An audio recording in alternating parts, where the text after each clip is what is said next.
வால்முனி செம்முனி ஜினாமணி கருமணி மாயமணி மகாமந்தமணி வேதமணி நாதமணி பூதமணி மந்திரமணி முத்துவின் ஆலயம் பேசுறமா. அம்மா உன் பேரு நம்ம தீபா. வால்முனி செம்முனி. அம்மா உன் குடும்பத்துல 5 பேர், அப்பா அம்மா சேர்ந்து மொத்தம் நீங்க 5 பேர் இல்லையா? அதுல தாய்க்கு உடல் பாய்ச்சது. அதே மாதிரி கூட பார்த்து தற்கொலை பண்ணிக்கிறாங்க. சகோதரி பண்ணிக்கிறாங்களா? தற்கொலை பண்ணிட்டு நினைச்சு கூட பார்க்கல. சின்ன வயசுல தற்கொலை பண்ணிக்கிறாங்க. என்ன வயசுல செத்துறாங்க? 22 வயசுல தற்கொலை பண்ணிக்கிறாங்க. நான் அது முன்கூட்டியே நான் சொல்லியிருப்பேன். உங்க வீட்டுல முன்கூட்டி இது மாதிரி ஒரு பொண்ணு தற்கொலை பண்ணிக்க போறா, ஒரு கெட்ட பேர் வரப்போகுது அப்படின்னு முன்கூட்டி உங்க அப்பா அம்மா சொல்லியிருப்பேன். சொன்னாங்களா? அதை நான் முன்கூட்டியே சொன்னேன். இது மாதிரி ஒரு பெண்ணுக்கு ஒரு ஆபத்து வரப்போகுது, ஒரு ஆபத்தால பாதிப்பு வரும் அப்படின்னு சொன்னேன். ஆண் வாரிசு கிடையாது, 3 பெண்ணு தான் ஜாதகம். உன் வாழ்க்கையில் போனா கனி யாரு? செல்வி. தீபா யாரு? சிவபாலன். கூட பிறந்தவரா? சிவபாலன் கூட பிறந்த அண்ணன். ஆக மொத்தம் 3 பெண்கள் சொன்னேன். 3 பெண்ல ஒரு பெண்ணு போயிடுச்சா? ஆக மொத்தம் குடும்பமே சூன்யம் வச்ச மாதிரி ஆகி போச்சு. தற்கொலை பண்ணிச்சு, மனசு நிம்மதி போயிடுச்சு, குடும்பமே சூன்யம் வச்ச மாதிரி ஆகி போச்சு. என்னடா நல்லா இருந்த குடும்பம் இது மாதிரி, அந்த பொண்ணு இறப்பான்னு கூட பார்க்கலையே. ஜோசியர் முன்கூட்டி சொன்னாரு இந்த காலகட்டத்தில் கண்ட வரும்னு சொன்னாரு.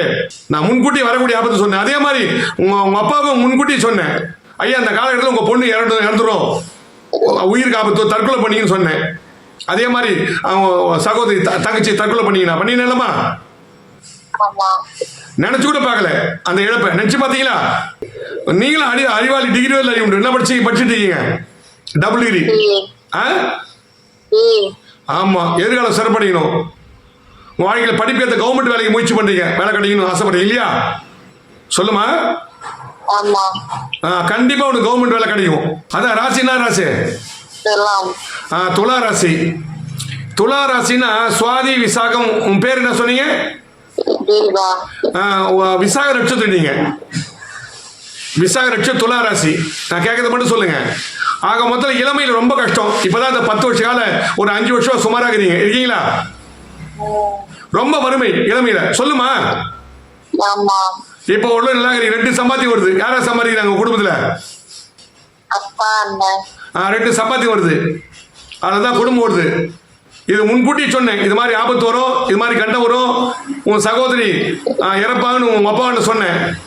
முன்கூட்டி சொன்னேன். அதே மாதிரி இறந்துட்டாங்க. நினைச்சு கூட பார்க்கல இறப்பான்னு சொல்லிட்டு. நினைச்சு பாத்தீங்களா? அதுதான் தன்வந்தி ஹோமம் பண்ணுங்க, ஆயுஷ் ஹோமம் பண்ணுங்கன்னு சொன்னேன். சில இறை பரிகாரம் பண்ணுங்க.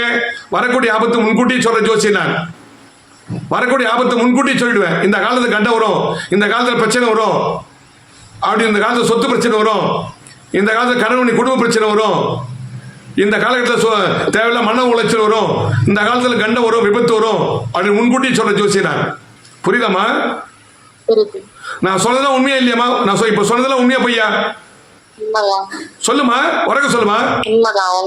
ஆமா, நீ உங்களை பாத்துக்கிட்டா இதுவரை பாத்துக்கிட்டா உங்களை? ஆமா, நீங்க பார்க்காம நான் சொல்றேனா இல்லையா? அப்ப ஜோசி உண்மையா பொய்யா? அப்ப முன்கூட்டியே காப்பாத்தும் உன் சகோதரி காப்பாத்திக்கலாமா? காப்பாத்திக்க முடியாதா? காப்பாத்திக்கலாம் இல்லையா? அப்ப ஜோசியம் பாக்குது. அப்ப ஜோசியம் பார்க்கணுமா வேணவா? எல்லாருமே ஜோசியம் பார்க்கணும். அதாவது ஒரு உயிரை எழுந்து நிறைய பேருக்கு ஜோசியம் பாக்குறாங்க. அது காலத்துல 6 மாசம் ஒரு அடி, 1 வருஷத்துக்கு ஒரு ஜோசியம் பார்ப்பாங்க. பார்த்து வரக்கூடிய ஆபத்து, வரக்கூடிய கண்டங்கள், சொத்து பிரச்சனை, நோய் நொடி பிரச்சனை, இது மாதிரி எல்லா பிரச்சனையும் தீர்வு காணுவாங்க. நிறைய பேர் போனா விதின்னு சொல்லிட்டு காலத்துக்கு நேரத்தை வீணா கழிக்கிறாங்க. இந்த தசா புத்தியில இந்த பிரச்சனை வரும். ஒரு மனுஷனுக்கு ஒரு கேது திசையா இருந்தா ஒரு கெட்ட பேர் வரும், அவமான அசிங்கம் வரும். எப்படிப்பட்ட ஆனந்த பெண்ணாலும் சரி. அதே மாதிரி சுக்கர திசை இருந்தாலும் ஒரு கெட்ட பேர், அவமான அசிங்கம் வரும். ஆனா பணம் திடீர்னு பெரிய பணக்காரன் ஆகிடும், கோட்டீஷன் ஆயிடுவாங்க. வண்டி வாகனம், காரு பாகலாம் வந்துடும். அந்த அளவு யோகம் உண்டு. அதே மாதிரி உனக்கும் இன்னும் 2 வருஷத்துல ராஜயோகம் வரப்போகுது. நல்ல மனவாழ்க்கை அமைய போகுது. 23, 24 மனவாழ்க்கை அமைஞ்சிடும். ஓகே, நன்றி, வணக்கம். வச்சுட்டுமா?